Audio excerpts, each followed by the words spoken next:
전도서 9장 13절입니다. 인용한 성경은 한글 킹제임스 성경입니다. 내가 또한 해 아래서 이 지혜를 보았노니 내게는 대단한 것처럼 보였도다. 작은 성읍이 있어 그 안에는 사람이 별로 없었는데 한 큰 왕이 그 성읍을 향해 와서 포위하고 그것을 향해 큰 보루를 쌓았도다. 그런데 그 성읍에는 가난한 현명한 사람이 있어 그가 그의 지혜로 그 성읍을 구하였으나 아무도 그 가난한 사람을 기억하는 자가 없었도다. 그러므로 내가 말하기를 지혜가 힘보다 낫지만 가난한 자의 지혜는 멸시를 받고 그의 말들은 경청되지 않는도다 하였노라. 9장 13절 이전에 11절과 12절에서 했던 생각들과 지금 여기 9장 13절 사이에는 다시 간격이 있습니다. 솔로몬이 그 이전에 언제든지 메모해둔 내용이라고 할 수 있습니다. 14절과 15절에 작은 성읍에 큰 왕이 있고 또 가난한 현명한 사람이 있다는 내용은 사무엘하 20장과 열왕기하 18장, 19장에서 그 예를 찾아볼 수 있지만 100% 일치하는 것은 아닙니다. 지혜로 예루살렘 성읍을 구했던 히스기야가 있습니다. 이사야의 조언을 따라서 예루살렘 성읍을 구했지만은 가난한 사람이 아니었고 부자였습니다. 이사야도 가난한 사람은 아니었습니다. 아벨 성읍도 한 현명한 남자가 아니라 한 현명한 여인에 의해서 구원을 받았습니다. 여기서 현명한 사람의 사람이 맨 남자에 해당합니다. 자, 한 여인이 협상으로 아벨 벤마아카를 구했고 히스기야는 기도로 예루살렘을 구했습니다.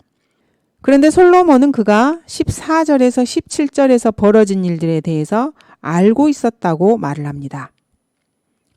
어떻게 솔로몬이 그 일들을 알 수 있었습니까? 제미에슨이라는 주석가는 이 본문을 보자 여기 이 비유는 세속적인 판단으로 세상의 재물에 있어서는 비록 가난하지만 하늘의 지혜와 능력에 있어서는 부유한 하나님의 이스라엘을 묘사하는 것이라 라고 말합니다. 비록 지금은 멸시받아도 하나님의 참 교회는 그 안에 지혜가 되시는 그리스도를 가지고 있다. 이렇게 해석을 합니다. 제미에스는 빗나가도 한참 빗나간 것입니다. 이 구절들을 신약의 영적 비유로 만들어버린 것입니다. 무지하기 때문에 이러한 일들을 하는 것입니다. 그는 성경에서 이 사건들을 찾아낼 수가 없었던 것입니다. 에레미야 시대든 히스기야 시대든 예루살렘은 결코 작은 성읍이 아니었습니다. 에레미야 때는 그 성읍이 포위되고 그것을 향해 큰 보루가 쌓아졌긴 했지만 그 후에 구원을 받지는 못했습니다.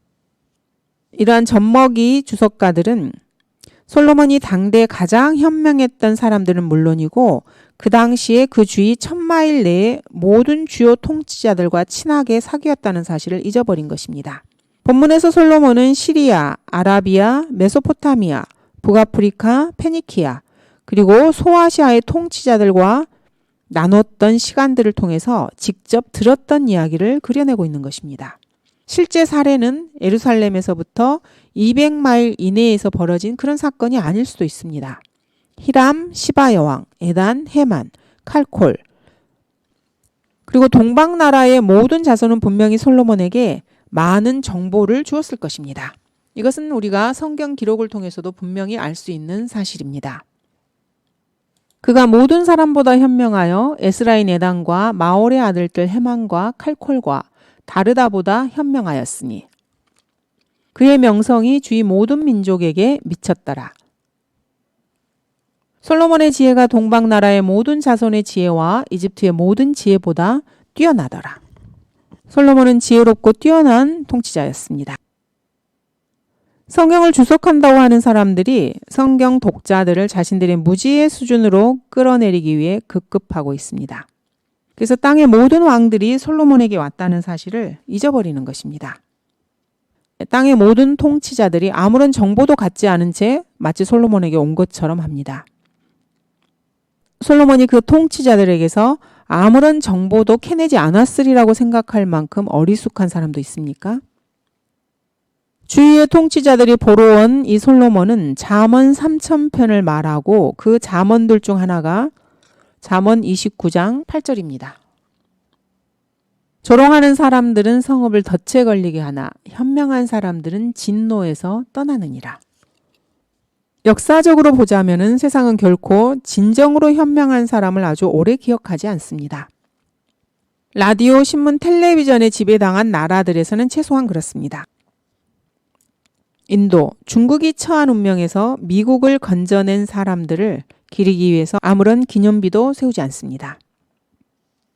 1933년, 1945년, 1951년, 1964년, 1990년에 하나님께서 미국을 쓸어버려서 지도상에서 없애버리시기로 했던 그 일에서 없애버리시지 않게 했던 사람들을 기리는 그 어떠한 국경일도 제정된 적이 없습니다. 이것은 미국이나 한국이나 다 마찬가지입니다. 세상에서 공로를 인정받은 사람들은 언론사를 통해서 공로를 인정받습니다. 세속적인 의미로 보자면은 세상에 의한 세상을 위한 속물들이라고 할 수 있습니다. 세상이 그들의 말을 듣기 때문입니다. 그들은 세상에 속하였으므로 세상에 관한 말을 하나니 세상이 그들의 말을 듣느니라. 언론사에서는 전혀 언급하고 있지 않지만은 미국을 구해낸 구조자들이 있습니다. 바로 샘 존스, 빌리 선데이, 모르드케 햄, 존 버치, 샘 모리스, 하비 스프링거, 월터 윌슨 박사, 제이 프랭크 노리스, 도슨 트라우트만, W.B. 라일리, T.T. 쉴즈, 퍼피 리빌, 뷰책 빅, 윌리엄 워드 아이어, 찰스 풀러, 레스터 롤로프, 비비 크림, 잭 하일스, 조지 휘필드, 밥 존스 시니어 등입니다. 이들은 모두가 다 하나님의 사람들이었습니다. 이들에게는 진짜 지혜가 있었습니다. 그러나 아무도 그 가난한 사람을 기억하는 자가 없었도다. 밥 존스 시니어는 엘라바마주 남동부의 보잘것없는 농부였습니다. 샘 존스는 파산한 술주정뱅이 변호사였습니다. 그가 감리교 설교자로서 첫 번째로 설교를 위해서 순회하고 있었을 때 그는 1년에 85달러를 벌었습니다. 빌리 선데이는 1달러가 지금의 8달러에 해당하는 때에 1년에 8,000달러를 버는 직업을 버리고 1년에 1,000달러를 버는 청년 그리스도인 협회에서 일을 했습니다. 로드니 집시 스미스는 집시의 포장마차에서 태어났습니다. 모르트케 햄과 댈러스 빌링턴은 상점 주차장만한 조그만 농지밖에 없는 켄터키 산지 출신입니다. 아무도 그 가난한 사람을 기억하는 자가 없었도다. 가난한 자의 지혜는 멸시를 받고 그의 말들은 경청되지 않는도다. 조용한 가운데 들리는 현명한 사람들의 말이. 이 말씀을 보면은 학자들이라고 하는 사람들은 히브리어 어휘사전으로 뛰어들어가서 설명을 찾고자 합니다. 그렇지만 들을 귀 있는 자는 들을지어다. 이 말씀과 동시에 귀가 있어도 듣지 못한다고 성경은 말씀하고 계십니다. 그러나 들을 귀 있는 자는 들을지어다. 눈이 있어도 보지 못하고 귀가 있어도 듣지 못하고 또 기억하지도 못하느냐. 예수님께서 책망하십니다. 이 백성의 마음이 무디어지고 그들의 귀는 듣는 데 둔하고 그들은 자기들의 눈을 감았으니 이는 그들이 어느 때라도 눈으로 보지 못하고 귀로 듣지도 못하며 마음으로 깨닫지도 못하고 회심하지도 못하게 되어 나로 그들을 치유하지 못하게 하려 함이라. 마음을 완악하게 먹는 사람들의 마음을 하나님께서 무디어지고 말씀을 듣지 못하게 만드시는 것입니다. 하나님께서 사람들의 마음을 완악하게 하시는 이유가 바로 그들이 듣지도 못하고 보지도 못하고 마음으로 깨닫지도 못하게 되어서 회심하지 못하게 되는 것이 목적입니다. 그래서 주님께서 그들을 치유하고 싶어 하지 않는 것입니다. 사도행전 28장 27절에서도 동일한 말씀이 있습니다. 이 백성의 마음이 무디어지고 그들의 귀는 듣는 데 둔하고 그들은 자기들의 눈을 감았으니 이는 눈으로 보지도 못하고 귀로 듣지도 못하며 마음으로 깨닫지도 못하고 회심하지도 못하게 되어 나로 그들을 치유하지 못하게 하려 함이라고 하셨느니라. 구약에 있는 이 말씀을 신약에서는 여러 차례 인용하고 있습니다. 로마서 11장 8절에서도 동일한 말씀이 나옵니다. 기록된 바와 같으니 하나님께서 그들에게 혼미한 영과 보지 못할 눈과 듣지 못할 귀를 주셨노라 하였느니라. 진리를 알지 못하고 배교 가운데 있는 사람들은 하나님께서 그들에게 혼미한 영, 보지 못하는 눈, 듣지 못하는 귀를 주셨기 때문에 진리가 그들에게 닿지 못하는 것입니다. 이러한 성경 구절에는 아무런 문제도 없습니다. 현명한 사람의 말은 경청되지 않습니다. 사람들에게. 또한 동시에 사람들의 귀에 들립니다. 사람들이 진리의 말씀을 들어주지 않는데도 또한 들리는 것입니다. 리버티 대학의 엉터리 주석가들은 내면적인 조용함을 지닌 사람들이 그 현명한 사람의 말을 듣는다라고 결론을 내립니다. 본문에서 조용한 가운데에서 이 조용함이라는 단어는 없습니다. 본문에는 조용한이라고 되어 있습니다. 성경을 연구한다는 이 학자들이 주의를 더듬으며 헤매는 것은 사역의 경험이 부족하기 때문입니다. 존슨의 평신도 주석에서는 소음 없는 교실이라고 바꿔버려서 누군가가 조용히 말하게 만들어버립니다. 뉴 킹 제임스 버전에서도 이 주장을 받아들이고 있습니다. 사람이 별로 없는 작은 성읍에 무슨 교실이 있다는 말입니까? 도대체 어쩌다가 기원전의 한 교실에서 지혜가 발견될 것이라고 생각하는 것입니까? 플라토, 소크라테스, 에피쿠로스, 아리스토텔레스, 피타고라스, 필로가 가르치고 있는 그 교실에서는 어떠한 지혜도 찾아볼 수가 없습니다. 주를 두려워함이 지혜의 시작이라고 시편 111편 시편은 말씀하십니다. 인간이 만든 그 어떤 교실에서 이런 진리를 가르치고 있는 것입니까? 헤라클리투스, 레우시포스, 파르메니데스, 엠페도클레스, 아낙시메스가 운영하던 교실은 분명 아닙니다. 1900년에서 현대까지 현대 미국의 모든 기독교 학교에서는 하나님을 두려워하는 그리스도인, 하나님을 두려워하는 죄인 같은 거는 없다고 가르칩니다. 두려움을 그냥 경외함을 가진 신뢰 정도로 말하는 것입니다. 히브리서 12장 28절의 두려움을 이들은 그렇게 주석하고 있습니다. 그러므로 우리가 흔들릴 수 없는 왕국들을 받으리니 은혜를 소유하자. 우리가 이 은혜로서 하나님을 기쁘게 섬기되 경외함과 경건한 두려움으로 할지니. 히브리서 여기에 이 경건한 두려움을 경외감을 가진 신뢰라고 해석하는 것입니다. 모든 지혜와 지식의 보화가 예수 그리스도 안에 감춰져 있다고 골로새서 2장 3절은 말씀하십니다.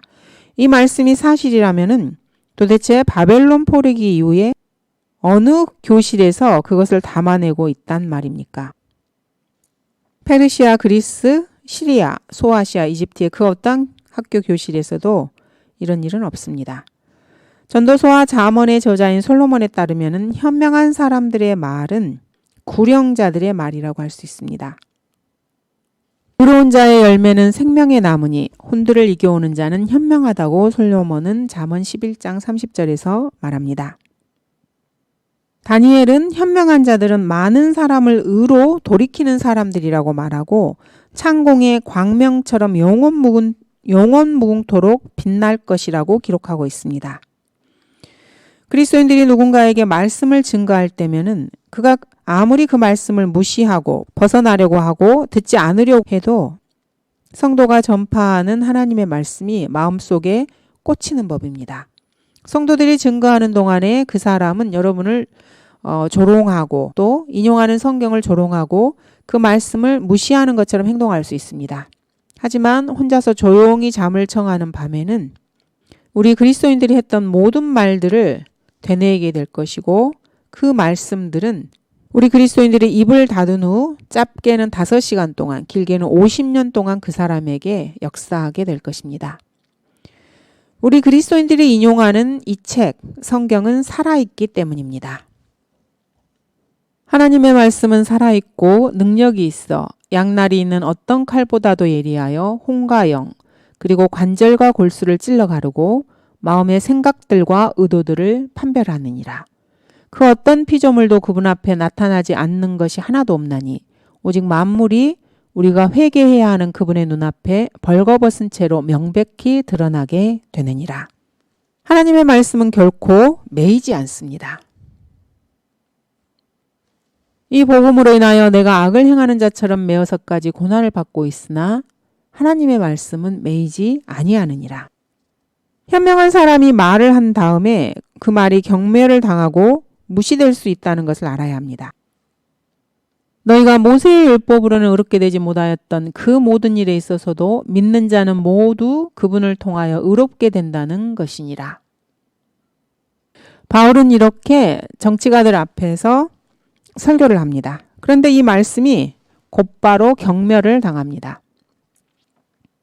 그러나 유대인들이 무리를 보자 시기로 가득 차서 바울이 말한 것들을 대적하여 반박하고 모독하여 말하니라.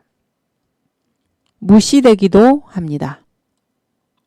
이로 인하여 우리가 하나님께 쉬지 않고 감사함은 너희가 우리에게 들은 바 하나님의 말씀을 받을 때 사람들의 말로 받아들이지 아니하고 사실 그대로 하나님의 말씀으로 받았음이니 이 말씀이 믿는 너희 가운데서도 효과적으로 역사하느니라. 말씀이 전파될 때 무시하는 사람도 있지만 받아들이는 사람도 있습니다. 하나님의 말씀이 전파되면 아무도 들어주지 않을 때도 있습니다. 하지만 사도행전 13장에서 바울이 했던 그 말씀들은 듣는 회중에게 큰 영향을 끼치게 됩니다. 그리고 그들은 바울이 한 그 말씀들을 10년 동안 담아두게 되었습니다. 사도행전 21장에 그 내용이 나옵니다. 그 7일이 거의 끝날 무렵 아시아에서 온 유대인들이 성전에서 그를 보고 온 무리를 선동하여 그를 붙잡고서 외치기를 이스라엘 사람들이여 도우라. 이 사람은 각처에서 백성과 율법과 이곳을 거역하여 모든 사람에게 가르친 자인데 거기다가 헬라인들까지 성전으로 데려와서 이 성소를 더럽혔느니라고 하더라. 이는 그들이 앞서 성읍에서 에베소 사람 트로피모가 바울과 함께 있는 것을 보았기에 바울이 그를 성전으로 데리고 온 줄로 짐작함이라. 온 성읍이 소동하니 사람들이 몰려와서 바울을 붙들어 성전 밖으로 끌어내니 즉시 문이 닫히더라. 아시아에서 온 유대인들은 바울이 해심시킨 그 어떤 사람들보다 오히려 더 오래도록 이 말씀을 기억했습니다. 그 말씀을 경멸하고 조롱했던 자들이 말씀을 받아들인 사람들보다 더 오래 그 말씀을 기억하는 것입니다. 조용하고 현명한 사람의 음성이 더 이상 들리지 않게 되었을 때 그때 바로 그 말씀들이 들리기 시작하는 것입니다. 복음을 거부한 유대인들은 남은 생애 동안 자기들 머릿속에 사도행전 13장 38절에서 40절의 말씀을 죽을 때까지 간직하고 되뇌어야만 하는 것입니다. 그러므로 형제들아 너희가 알 것은 이분을 통하여 너희에게 죄들의 사함이 선포되었으며 너희가 모세의 율법으로는 의롭게 되지 못하였던 그 모든 일에 있어서도 믿는 자는 모두 그분을 통하여 의롭게 된다는 것이니라. 그러므로 선지자들로 말씀하신 것들이 너희에게 임하지 않도록 조심하라. 이 말씀이 그들에게 평생 동안 따라다니는 것입니다. 시드키야와 에레미야 사이에도 조용한 대화가 있었습니다. 에레미야가 떠나고 나서 20년 동안 시드키야의 내리에 생생히 남아있게 될 말씀입니다. 그러므로 시드키야 왕이 에레미야에게 은밀히 맹세하여 말하기를 우리에게 이 혼을 만드신 주께서 살아계시거니와 내가 너를 죽이지도 아니하겠고 내 생명을 찾는 그 사람들의 손에 너를 주지도 아니하겠노라 하니 에레미야가 시드키야에게 말하기를 만군의 하나님 이스라엘의 하나님 주가 이같이 말하노라. 만일 내가 바벨론 왕의 고관들에게 의심 없이 나아가면 내 혼이 살겠고 이 성읍도 불로 살라지지 아니할 것이요 너와 내 집이 살 것이나 만일 내가 바벨론 왕의 고관들에게로 나아가지 아니하면 그때는 이 성읍은 칼데아인들의 손에 주어져서 불사름이 될 것이며 너도 그들의 손에서 벗어나지 못하게 되리라 하더라. 시드키야 왕이 에레미야에게 말하기를 나는 칼데아인들에게 항복한 유대인들을 두려워하노니 이는 칼데아인이 나를 그들의 손에 넘겨주어 그들이 나를 조롱할까 함이라 하나 에레미야가 말하기를 칼데아인들이 왕을 넘겨주지 아니하리이다. 내가 바라오니 내가 왕께 고한 주의 음성에 복종하소서. 그리하면 왕이 잘 될 것이며 왕의 혼이 살리이다. 눈이 뽑히고 바벨론의 독방에 감금된 시드키야는 에레미야 이후로는 그 누구도 말씀을 들려주지 않았어도 이 모든 말씀들을 되풀이해서 계속해서 들을 수 있었을 것입니다. 사무엘과 사울 사이에도 조용한 대화가 있었습니다. 이 대화 역시 아주 철저하게 잘 들렸습니다. 그들이 산당에서 성읍으로 내려온 후 사무엘이 지붕 위에서 사울과 이야기하더라. 이 말씀들은 경멸의 대상이었고 무시되었습니다. 하지만 사울은 결코 그것을 잊을 수 없었습니다.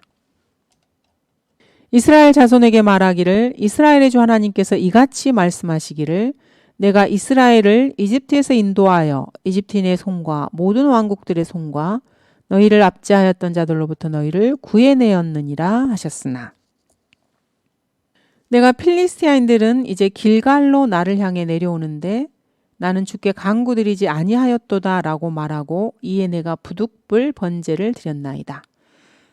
사울은 사무엘의 입에서 나오는 하나님의 말씀을 경멸하고 무시했습니다. 자, 그러자 사무엘이 사울에게 말하기를 어찌하여 내가 나를 불러올려 나를 어지럽게 하느냐 하니 사울이 대답하기를 내가 심히 불안하나이다.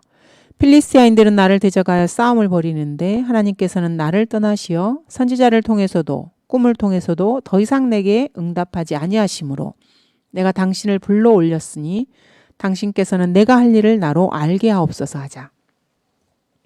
사무엘의 말이 사울의 평생 동안 가슴에 남아 있었던 것입니다. 나아만이 시리아로 돌아가서 자기 주인인 왕과 함께 림몬의 집에 들어가 경배했을 때 그의 귀에는 팔레스타인 땅에서 엘리사와 했던 대화 외에는 그 어떠한 소리도 들리지 않았음이 분명합니다.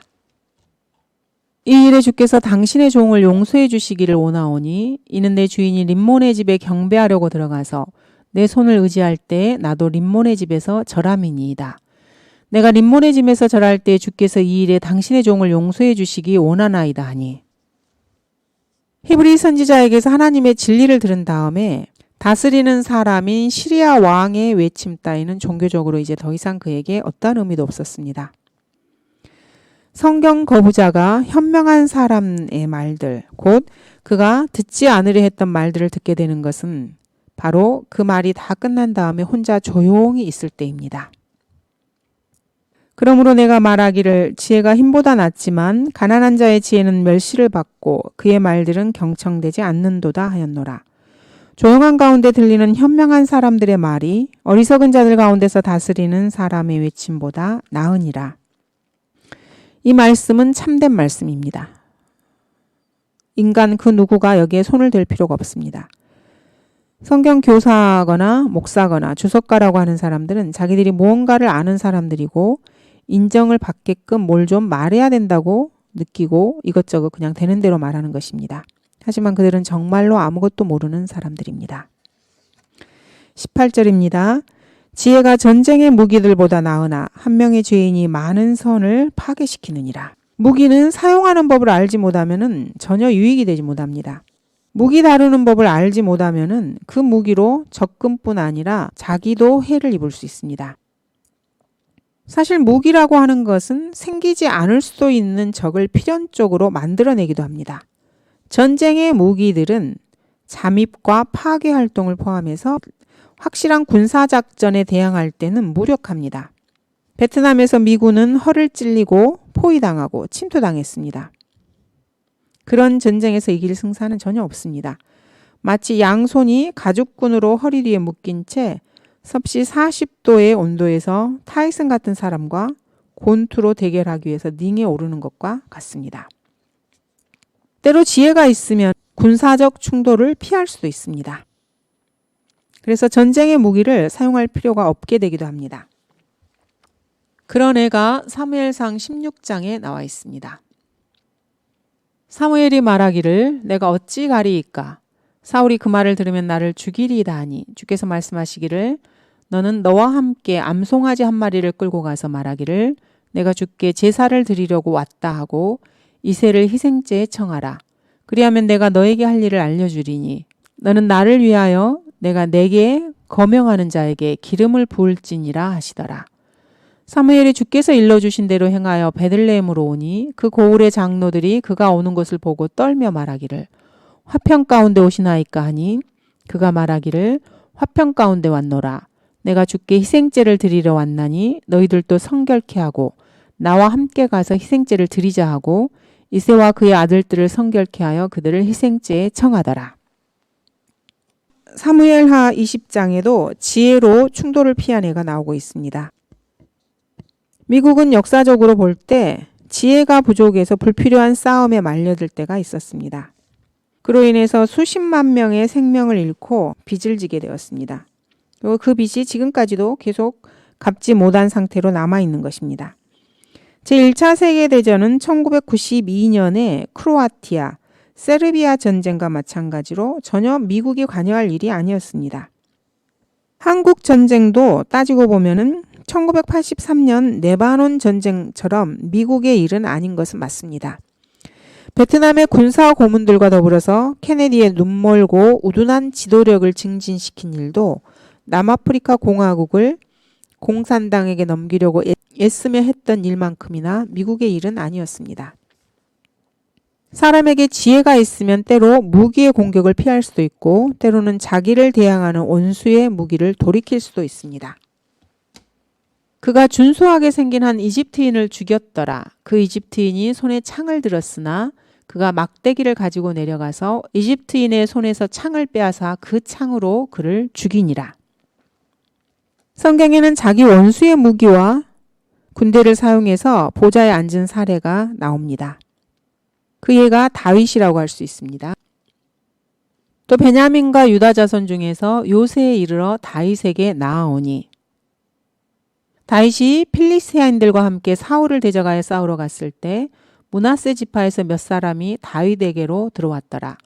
그러나 그들이 필리스티아인들을 돕지 아니하였으니 이는 필리스티아인들의 군주들이 숙고하여 그를 떠나게 하며 말하기를 그가 그의 주인 사울에게로 들어가리니 우리의 머리가 위태롭게 되리라 하였음이더라. 지혜가 전쟁의 무기들보다 나으나 한 명의 죄인이 많은 선을 파괴시키느니라.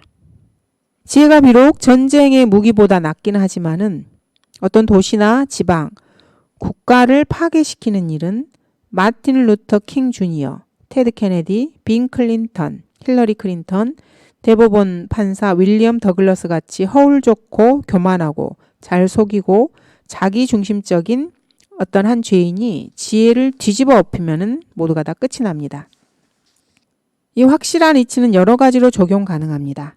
하나의 썩은 사과가 온 바구니를 망친다는 말이 있습니다. 1900년 이후로 현재 서구 문명의 영적 도덕적 상태는 대략적으로 보면은 12사람의 책임으로 볼 수 있습니다. 현대의 교육자들, 과학자들, 정치인들, 교황들, 대부분의 기독교인들은 이 12사람을 두고 진보와 성숙을 가져온 사람이라고 생각을 합니다. 그 죄인들의 목록은 첫 번째 찰스 다윈입니다. 진화론을 만든 사람입니다. 두 번째 지그문트 프로이트, 심리학의 기초를 놓은 사람이죠. 세 번째는 칼 마르크스입니다. 이 사람의 이론을 근거로 공산주의 국가들이 세워졌습니다. 네 번째는 알베르트 아인슈타인입니다. 이 사람은 모든 것이 상대적이라는 상대성 이론을 만들어내어서 하나님을 부인하였습니다. 다섯 번째는 웨스트코트와 홀트입니다. 이들은 부패한 성서를 1880년 이후로 영어로 편찬한 사람들입니다. 여섯 번째는 교황 피오 12세입니다. 교황은 종교적인 면에 있어서 세상을 부패시키는 자입니다. 일곱 번째는 어거스틴이라고 할 수 있습니다. 아직도 이 사람은 기독교 내에서 교부이자 위대하고 경건한 사람으로 추앙받고 있습니다. 여덟 번째는 오리겐입니다. 성경 부패의 핵심 인물입니다. 아홉 번째는 마틴 루터 킹 주니어입니다. 열 번째는 프랭클린 디 루즈벨트이고 11번째는 에이브러함 링컨, 12번째는 아돌프 히틀러라고 할 수 있습니다. 이러한 12명의 죄인들의 범행을 방조한 사람들이 있습니다. 교황 보니파스, 교황 파우로 6세, 스펠만 추기경, 풀톤 쉰 주교, 니체, 헤겔, 네슬, 필립 샤프, 버트런트 러셀, 지오반니 젠틸레, 토마스 아퀴나스, 윌리엄 제임스, 애들러, 융, 기타 등등 줄이 꽤 깁니다. 자, 이렇게 해서 한 죄인이 10세기 동안에 지속적으로 이렇게 인간들 역사에서 폐해를 끼칠 수 있었던 것입니다. AD 184년에서 254년까지 살았던 아다만티우스 오리겐, 자, 이 사람 같은 한 죄인이 보수주의와 복음주의 기독교인들을 18세대를 파괴시킬 수 있었습니다. 웨스코트와 홀트 같은 한 죄인은 50년도 못 되어서 5,000명의 젊은이들을 사역에서 뽑아버리기도 했습니다. 칼 마르크스 같은 한 죄인은 5천만 명이 넘는 중국 시민들과 러시아 시민들의 목숨을 앗아가는 독재 정부를 세우는 밑거름을 만들었습니다. 이 시민들은 자기들의 지도자들인 레닌, 스탈린, 마오쩌둥 등에 의해서 살해당했습니다. 교황 피오 12세 같은 사악한 살인자 한 사람으로 인해서 600만 명의 유대인들과 자기네 교회, 즉 자기 지역 교우인 로마에서 회원들 300명 이상이 도살당하는 일을 입을 다물고 도울 수 있었습니다.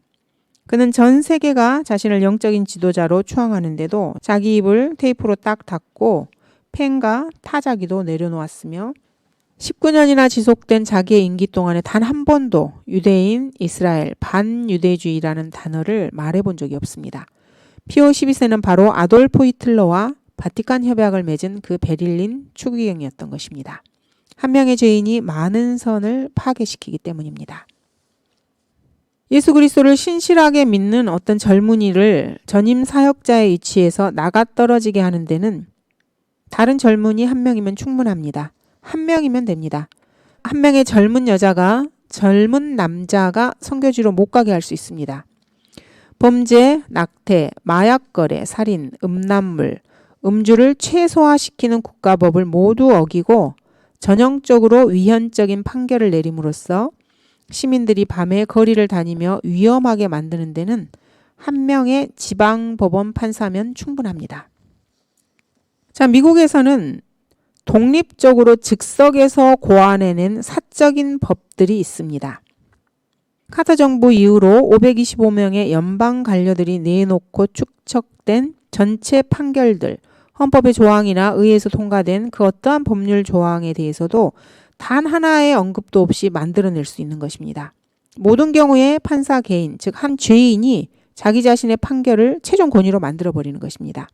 그 판결문들 중에서는 98%는 강간범들, 노상강도, 살인자, 성도착자, 음란물 제작자, 치안, 흑인, 동성애자들에게 성차별주의, 인종차별주의, 계급주의적인 발언과 그러한 공식적인 검열을 하고 싶어하는 사람들에게 호의적인 것입니다.